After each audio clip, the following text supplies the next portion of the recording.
Students अब करेंगे जी theorem number second जो इस चैप्टर में सबसे ज्यादा यूज होंगे जी। क्लियर है जी। वो थ्योरम क्या है बच्चों, उसके अकॉर्डिंग क्या बोला गया कि सपोज ये हमारा एक सर्कल है बच्चों, दिस इज योर सर्कल, ठीक है जी। इस सर्कल पे बच्चों देखो कोई भी एक एक्सटर्नल पॉइंट है, सर्कल के बाहर क्या है जी, कोई भी एक पॉइंट है, सपोज ये पॉइंट ए है बच्चों, ठीक है। इस पॉइंट से सपोज ये एक टेंजेंट यहां पे ड्रॉ कर दी, दूसरी टेंजेंट बच्चों यहां पे हमने ड्रॉ कर दी। क्लियर है। ये दोनों टेंजेंट्स बच्चों आपस में क्या होंगी जी, इक्वल होंगी। कि किसी भी एक्सटर्नल पॉइंट से जब दो टेंजेंट्स आती हैं बच्चों, उनकी लेंथ आपस में क्या होती है, equal, which means A B किसके इक्वल है जी, ए सी के। ए बी किसके इक्वल होगा बच्चों, ए सी के।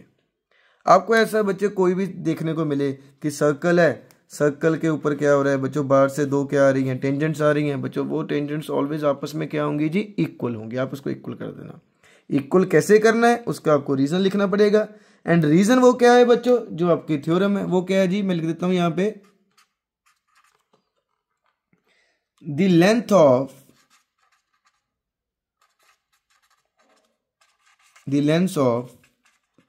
tangents drawn from an external point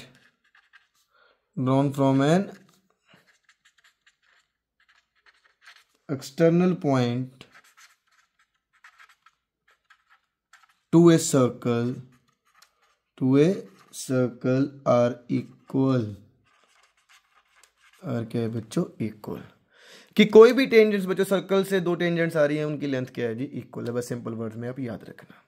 clear है स्टूडेंट्स, ठीक है जी। ये तो होगी हमारी दो थ्योरम। फर्स्ट क्या थी जी, मैंने यहाँ पे लिख दी कि जब भी क्या होता है कि टेंजेंट और रेडियस आपस में दोनों मिलते हैं तो बच्चों कितने का एंगल बनता है जी, 90 का। Means radius tangents are perpendicular to each other. And second theorem क्या यूज होगी कि किसी भी एक एक्सटर्नल पॉइंट से जब कोई दो टेंजेंट्स आती हैं वो आपस में क्या होती है जी, इक्वल होती है। क्लियर स्टूडेंट्स, ये तो थी आपके बेसिक जो थ्योरम्स इस चैप्टर में यूज होंगे। अब उसके अलावा बच्चे जो आपको कुछ पॉइंट्स याद रखने हैं जो इस चैप्टर में यूज होंगे जी, ठीक है। मैं लिख देता हूं बच्चों एडिशनल पॉइंट्स, यहां पे लिख देता हूं जी एडिशनल पॉइंट्स, ठीक है। सपोज आपको ऐसा भी देखने को मिलेगा कि एक कोई भी क्वाड्रिलेटरल है, सपोज ये बच्चों क्या है जी, हमारा क्वाड्रिलेटरल बन रहा है, ठीक है। आपको ये भी पता होना चाहिए कि भाई क्वाड्रिलेटरल के सभी एंगल्स का सम कितना होता है बच्चों। सपोज ये हमारे पास 4 एंगल्स हैं, सभी एंगल्स का सम कितना होगा जी, 360। इन सब का सम कितना रहेगा बच्चों, 360। ये भी आपको पता चाहिए, ठीक है। उसके अलावा बच्चों आपको पता होना चाहिए कि कोई भी एंगल्स किसी भी स्ट्रेट लाइन पे है, सपोज ये तीनों एंगल बच्चे एक स्ट्रेट लाइन पे लाई कर रहे हैं, इनका सम कितना होता है जी, 180। क्या होता है बच्चों, 180। क्लियर। सो ऐसी ये बेसिक पॉइंट्स है, बेसिकली ये बेसिक पॉइंट्स है, आपको बच्चे पता होना चाहिए, ठीक है। ठीक, फिर उसके बच्चे दो लाइंस पैरेलल हैं जी, ये क्या होते हैं बच्चों, ऑल्टरनेट इंटीरियर एंगल्स। ये दोनों एंगल्स आपस में क्या होंगे जी, इक्वल। क्यों इक्वल होंगे, because they are alternate interior angles. So इस चीज़ का बच्चों ध्यान रखना। ये बेसिक पॉइंट्स हैं। कई बार होता है कि आपको सम का पता होता है लेकिन बेसिक पॉइंट्स आप भूल जाते हो बच्चे। ये बेसिक पॉइंट्स आपने याद रखना है कि क्वाड्रिलेटरल का सम, एंगल्स का सम 360, स्ट्रेट लाइन पे है कितना है जी 180, दो पैरेलल लाइंस के बच्चों दोनों साइड्स वाले एंगल को क्या होते हैं जी, हमारे ऑल्टरनेट इंटीरियर एंगल्स होते हैं। सो ऐसे ही बच्चों बेसिक थिंग्स हैं जो कई बार क्या होता है कि स्टूडेंट्स भूल जाते हैं। और भी क्या है जिसमें देखो एक वर्ड होता है जैसे सर्कमस्क्राइब। क्या वर्ड होता है बच्चों, सर्कमस्क्राइब। कि ये कोई क्वाड्रिलेटरल है जी, वो क्या हो रहा है कि सर्कमस्क्राइब है, सर्कम लिख देता हूँ बच्चों। जैसे वर्ड आ गया CIR circum, just wait minute, CIR CUM circumscribe, circumscribe is circle. उन्होंने बोला है जी हमारे पास कोई क्या है बच्चों, क्वाड्रिलेटरल है, वो क्या हो रहा है, सर्कमस्क्राइब इज सर्कल, ठीक है। इसका मतलब क्या है बच्चों कि जो सर्कल है उसके ऊपर क्या बना हुआ है, क्वाड्रिलेटरल। सो इसके सिंपली मीन्स ये हमारा क्या रहेगा, सर्कल, सर्कल के ऊपर क्या बना हुआ है बच्चों, क्वाड्रिलेटरल।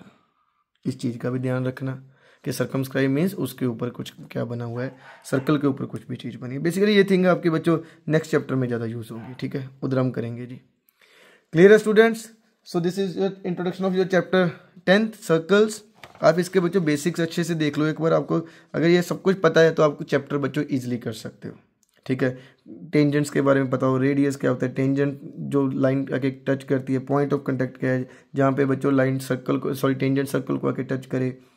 अब उसकी सबसे ज़्यादा क्या यूज़ होंगी आपके दो थ्योरम्स। फर्स्ट इज कि रेडियस और टेंजेंट्स आपस में क्या होती है जी, परपेंडिकुलर। एंड सेकंड बच्चों सिंपल वर्ड में कि एक एक्सटर्नल पॉइंट से जब दो टेंजेंट्स आती है वो आपस में क्या होती है जी, इक्वल होती हैं। क्लियर है जी। उसको मैंने बच्चे लिख भी दिया कि length of tangent from external point to circle are equal. उसके अलावा कुछ एडिशनल पॉइंट है कि कोऑर्डिनेट के सभी एंगल्स का सम 360 होता है, स्ट्रेट लाइन एंगल्स का कितना होता है 1। ये तो बहुत बेसिक चीज़ है, बेसिक थिंग्स हैं बच्चों। लेकिन फिर भी क्या होता है कई बार स्टूडेंट्स को ये थिंग्स बच्चों, टीचर्स क्या होता है जी, सम करा देते हैं लेकिन ये चीज़ बच्चों को नहीं पता चलती, बच्चे भूल जाते हैं, ठीक है जी। सो इस चीज़ को ध्यान रखना, इन पॉइंट्स को लर्न करना बच्चे, लर्न मीन्स रिवाइज कर लेना, एक बार समझ लेना अच्छे से, और फिर हम इसके सम स्टार्ट करेंगे। क्लियर है स्टूडेंट्स। ये इंट्रोडक्शन आपको बच्चों दो पार्ट में मिलेंगी। फर्स्ट पार्ट में मैं थ्योरम नंबर आपको क्या है जी, फर्स्ट दे रखी है जी। सेकंड में मैं क्या दूंगा बच्चों, ये आपको सेकंड थ्योरम, ठीक है। आई होप आपको बच्चों अच्छे से समझ लगा हो जी, ठीक है।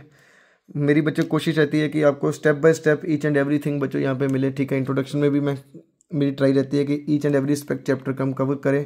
क्लियर है स्टूडेंट्स। बाकी इसमें से जो रहेगा बच्चों हम स्टेप जब सम करेंगे तब मैं आपको बच्चों अच्छे से करवाऊंगा जी। सो हमारा channel learn with logic bye Manjot Singh को सब्सक्राइब करना स्टूडेंट्स।